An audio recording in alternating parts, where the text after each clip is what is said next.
Guys welcome back to our channel Pooja's ब्लगे তোমাদেরকে স্বাগতম।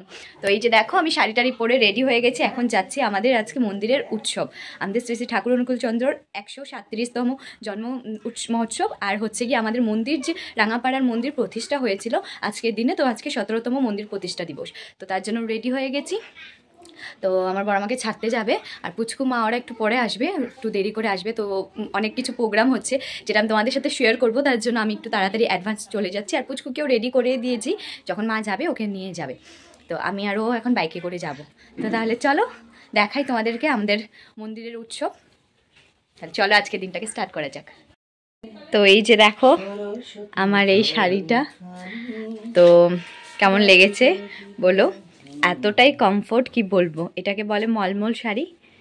তো এইটা আমি ফার্স্ট টাইম ট্রাই করছি। তো গতকাল রাতের ভিডিও এটা। তো এই হচ্ছে দেখো সকল মায়েরা আগের দিন রাতে কি সুন্দর করে হাতে হাতে সবাই মিলে কাজ করছে, দেখতে কতটাই ভালো লাগছে। একসাথে কাজ করার না মজাই একটু আলাদা। উৎসবটা হচ্ছে ফিল্ডে, তো আমরা ওখানে যাওয়ার আগে একটু মন্দিরে ঢুকে গেলাম, মন্দিরে প্রণাম করেছি। মন্দিরটা এত সুন্দর লাগছে, চারিপাশে এত ফুলের বাগান হয়েছে, তোমাদেরকে দেখাচ্ছি। পর ও যাবে আরেকটা জায়গায় আমাকে ছেড়ে। তো দেখো মন্দিরের গার্ডেনিংটা একবার।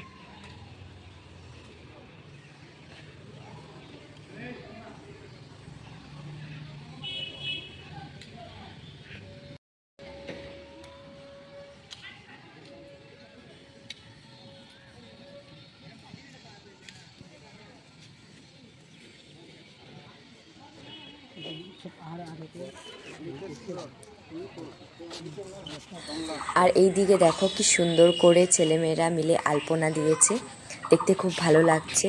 আর এখন যেতে যেতে তোমরা দেখবে পুরো রাস্তায় অনেকটা দূর থেকে আলপনা করা।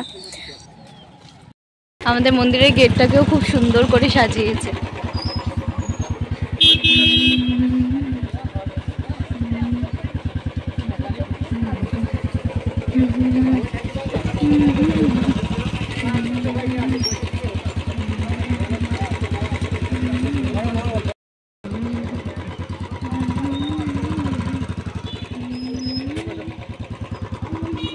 তো পুরো রাস্তায় এভাবে আলপনা করা দেখতে খুবই সুন্দর লাগছে। তো এখন আমরা যাচ্ছি, পৌঁছে গিয়েছি মিতালি ফিল্ড।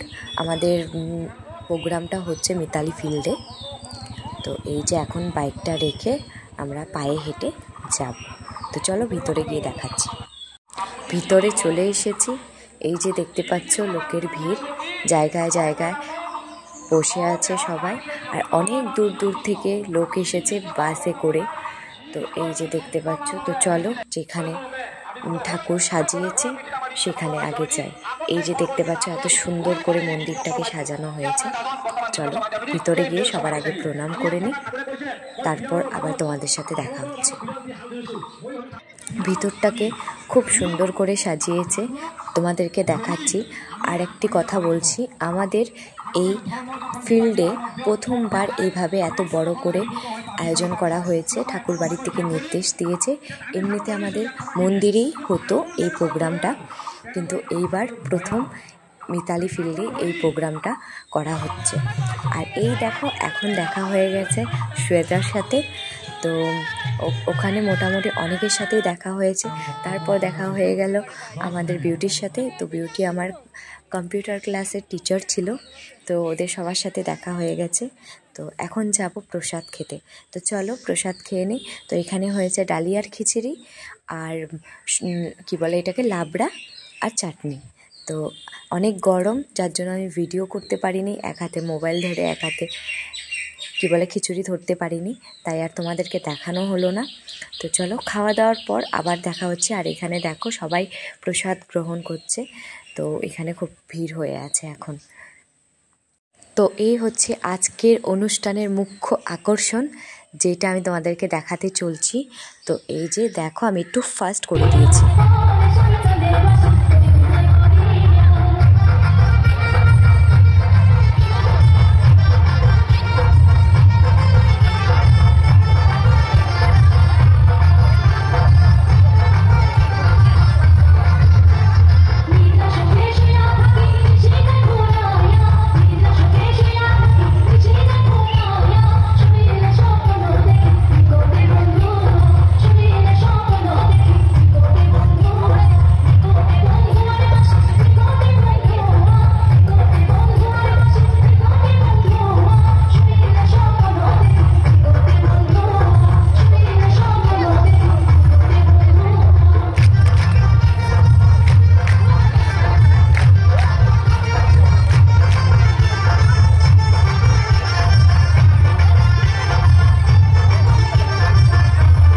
প্রসাদ খেয়ে এসে দেখি আজকের অনুষ্ঠানের মুখ্য অতিথিও চলে এসছে, আমার ছেলে আমার মার সাথে চলে এসেছে। তো এখন মা ওদেরকে খেতে পাঠাবো, আমি একটু পুচকুকে রাখবো। তো চলো, এই দেখো দুষ্টু চলে এসছে, এখন পুরো ওর মুডে থাকে, পুরো খেলা করছে ওর ঠাম্মি। তো আর দেখো হোয়াইট কালারের আমাদের ঠাকুর বাড়ির ড্রেস পরেছে। তোকে কেমন লাগছে কমেন্টে জানিও কিন্তু সবাই। মাদের খাওয়া দাওয়া শেষ, তো যাওয়ার পথে দেখা হয়ে গেছে সুনয়না দিদির সাথে। তো সুনয়না দিদির মেয়ে দেখো কত কিউট, আর খুব কিউট একটা চশমা লাগিয়েছে, আমি নাকি ওর ফেভারেট আন্টি। তো আমাকে দেখে ও না একা একা ব্লগ করে।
সংচিতাই তাৰপিছত গীত পৰিৱেশন কৰিব। এতিয়া বিদিশাৰ এখানে উপস্থিত সকল দাদা ও মায়েদের আমার আনন্দিত জয়গুরু।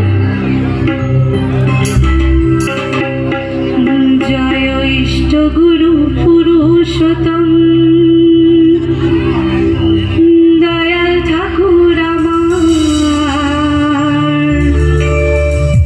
অনুকূল নামে বার কল্কি অবতার। জয় ইষ্ট গুরু পুরুষোত্তম দয়াল ঠাকুর আমার, অনুকূল নামে বার কল্কি অবতার। জয় ইষ্ট গুরু পুরুষোত্তম দয়াল ঠাকুর আমার, অনুকূল নামে বার কল্কি অবতার। জয় ইষ্ট গুরু পুরুষোত্তম। আমরা চলে এসেছি বাড়িতে, কারণ না অনেক ধুলো, তো পুচকুর একটু প্রবলেম হবে ওখানে ধুলোতে, আর ও না একদম ধুলো দিয়ে খেলা ধরছে, ওটাকে মুখে লাগাচ্ছে, তো ওর আবার ফুড পয়জনিং হয়ে যাবে। তার জন্য ওখানে আর বেশি দেরি করলাম না পুচকু যাওয়ার পর, এই জন্য আমি একটু আগে চলে গেছিলাম, কারণ কি জানি পুচকু যাওয়ার পর আমি খুব বেশি সময় থাকতে পারবো না।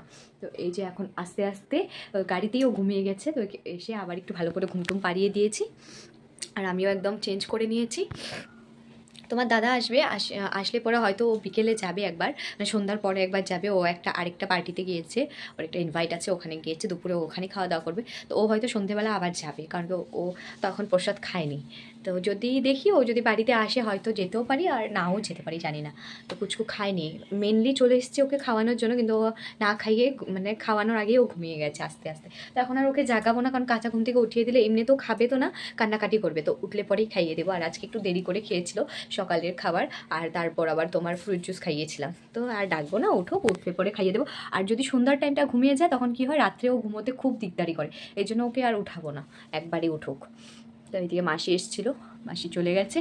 তো ঠিক আছে, তাহলে আজকের ব্লগটাকে এখানেই শেষ করছি, দেখা হচ্ছে নেক্সট ব্লগে। ভিডিওটা যদি ভালো লাগে তাহলে লাইক কমেন্ট শেয়ার করে দিন।